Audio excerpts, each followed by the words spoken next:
Hello everyone, in this video I will show you how to factory reset your Windows 10. You can use this reset if your system is not working properly or if you are selling your computer and want to be sure that everything is deleted.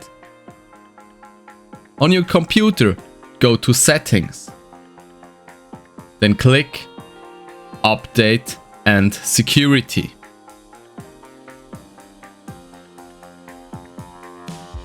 Here, you navigate to Recovery. In this menu, you have to select Get Started.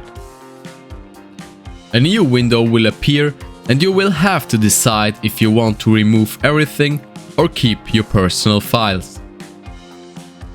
In our example, we want to remove everything.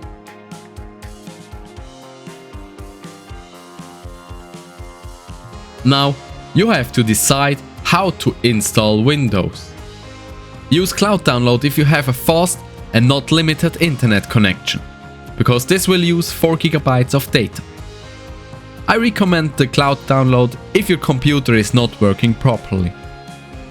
If you just want to sell your computer, you can use local reinstall.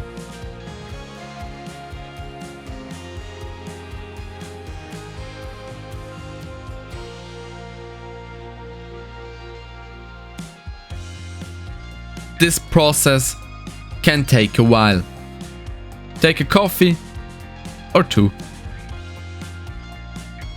If this video was helpful to you, leave a like or a comment. If you hit the subscribe button, I would be very happy and grateful. Bye!